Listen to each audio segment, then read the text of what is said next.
Hi, my name is Joshua Lee. The reason why I'm doing this video is because 3 years ago I was licensed to do medicinal cannabis.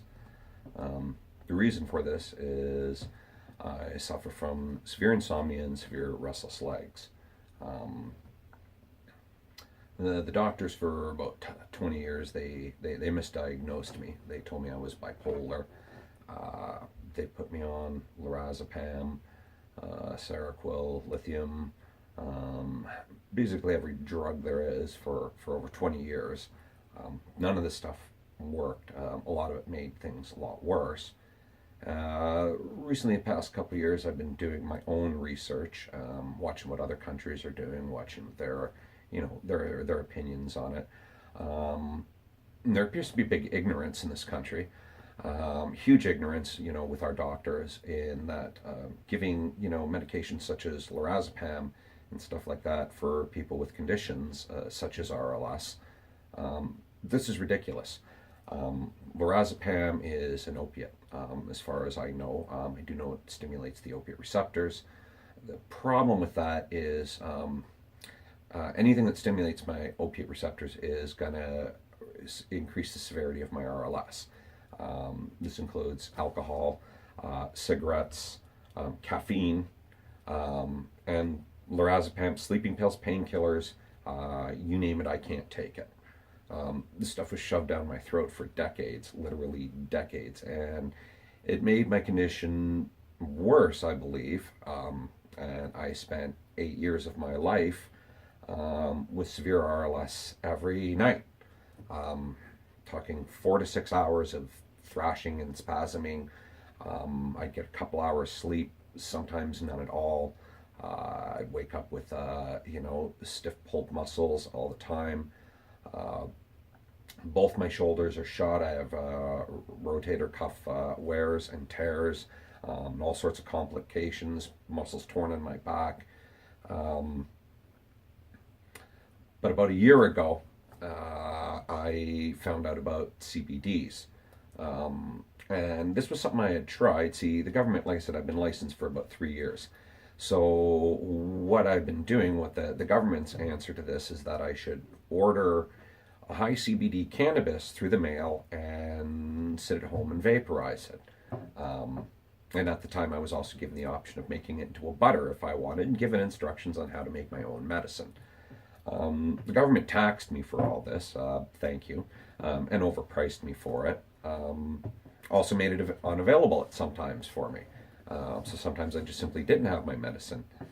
It wasn't until I went to a dispensary, and I should comment too that this stuff that I was ordering, I would, vaporize a bit of it. I have a medical vaporizer, and it would work a little sometimes.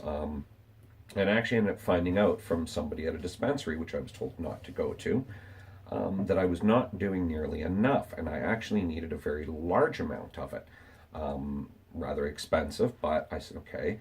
So I went home and I tried it. I sat for over an hour in front of my vaporizer, vaporizing this stuff. And it worked. I was amazed. I was able to reduce my RLS by 90 to 95%. An amazing drop. Not only that, my insomnia, my racing mind slowed down and I was able to sleep. Now, like I said, it's been almost a year. And since then, at this dispensary, I also found a tincture that I take instead of vaporizing now. And this tincture is hemp based. There's zero THC in it. It's in a glycerin. It's a CBD crystal isolate, and it's done into a glycerin. I still have to take about 4 dropperfuls of this stuff. Now this is 1,000 milligrams. This will last me about 10 days, and I really should be taking twice the amount that I'm taking. But for price, I take about 100 milligrams. I vaporize a little bit of my CBD cannabis to bring it up a little bit, and that works okay. But the government's answer to what I should be doing is this. This is a cannabis, it's, and I'm expected to smoke this or turn it into my own butter. And it's made from cannabis. So don't give it to your kids, folks. Don't give it to your dogs. This stuff, however, is derived from hemp, turned into a crystal isolate, and reconstituted into a glycerin. Because of that, it has zero THC. Zero. You can give this stuff, as far as I know, you can give this stuff to your baby. It's not going to hurt them. There's no study saying that CBDs are damaging because, people, they're not a drug. Just because something's found in hemp or cannabis does not mean it's, a drug. This is not THC. This is the opposite of THC in a lot of ways, in very simplistic forms. This stuff acts as a neuroprotectant. It protects my neurons. Also helps to regenerate cell growth in my brain. So for about a year now, I've been feeling a lot better. I've been thinking a lot clearer. I don't need a psychiatrist because they're kind of a little useless for me anyways.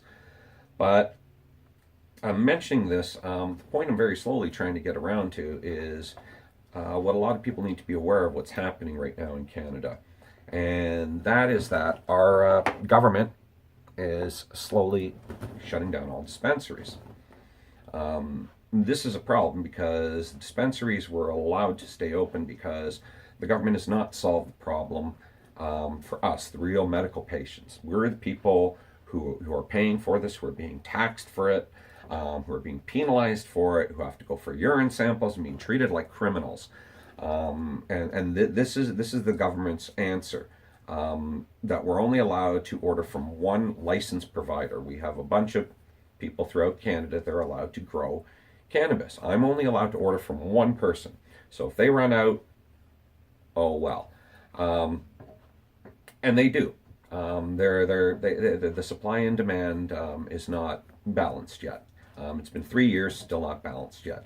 What the government's now done is said, hey, let's become the first country to turn around export cannabis. So if they're going to export it, where are they getting this cannabis from? Well, they're getting it from my licensed providers who are supposed to be providing me medicine. This is outrageous that for 3 years I've been treated like this. I've had to pay taxes, and now the availability is even less, and the government wants to shut down the dispensaries. I need people to be aware that these dispensaries, people say, oh, they're run by criminal organizations, they're run by bikers. They can say what they want. Maybe they're right. Maybe they are run by bikers. Maybe they're not getting their, supplies from licensed providers. But what they're doing is they're treating patients. They help me. They help cancer patients. They help all sorts of patients, and the government is not. So they want to turn around and say that these people are criminal. Well, to me, clearly, I know who the bad guys are. And they're the people who are not helping me. And that's the government, the people who I pay taxes to. I'm tired of living in fear every time I go to a dispensary. I'm tired of, product running out. I'm tired of, the total threat that any day I might go to, my dispensary and find it closed down. These people are good people. These people, they are helping cancer patients at cost. They're not for profit, unlike the government, who is for profit. So I'm putting out this video to make people aware of dispensaries. In fact, they are still necessary. Until the government, wants to fix our problem, what they're doing is unacceptable. What they need to do, very simply, is allow these dispensaries and allow any businessman to turn around and open a dispensary with a proper license, provided that they get their product from licensed providers, and educate the people on this product.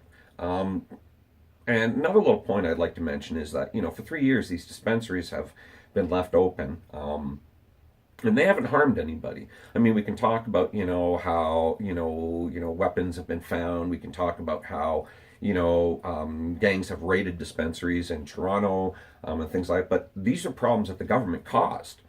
If these people were allowed to be legitimate business owners, they could have a nice secure location. They would be able to invest on their property, and any fear of any, criminal element, they would be able to feel confident to phone the police to assist them. And right now they can't. So I'm asking you people out there, please, talk to your MP, talk to your mayor, talk to whoever you have to, and you let them know that this is unacceptable. You let them know that we, the people, we Canadians, we have a right to our medicine. And to turn around and tell me that I'm better off doing an opiate that's going to harm my brain than a THC pill or vaporizing it is ludicrous. No self-respecting doctor and no self-respecting scientist would ever agree to that, would ever agree that was right. This is simply fact. And in our country, this is something, that our government has misinformed people on. They've spread propaganda and lies. And I think what needs to happen now, this is very important, is our government needs to apologize for the past government for the lies and for the propaganda that they have spread amongst the people. And they need to re-educate the people. It's just that simple. I mean, I just want safe medicine, and I just want to sleep at night. I don't want to cause any problems. I don't want to be, a rebel or anything like that. I just want my medicine at affordable price. And spending several $100s a month at a dispensary and not even be able to claim it on my taxes or on my insurance or anything is ridiculous when I'm given the option of taking a pill that could harm me and have that covered. So people out there, you need to be aware this is real medicine. This is going to help people. This is going to help children. And we need to realize that this, in fact, is a safe alternative, and that a lot of the products that we're doing right now and giving to our children are not safe alternatives, and we are being lied to. So educate yourself, talk to your government, be strong, fight corruption.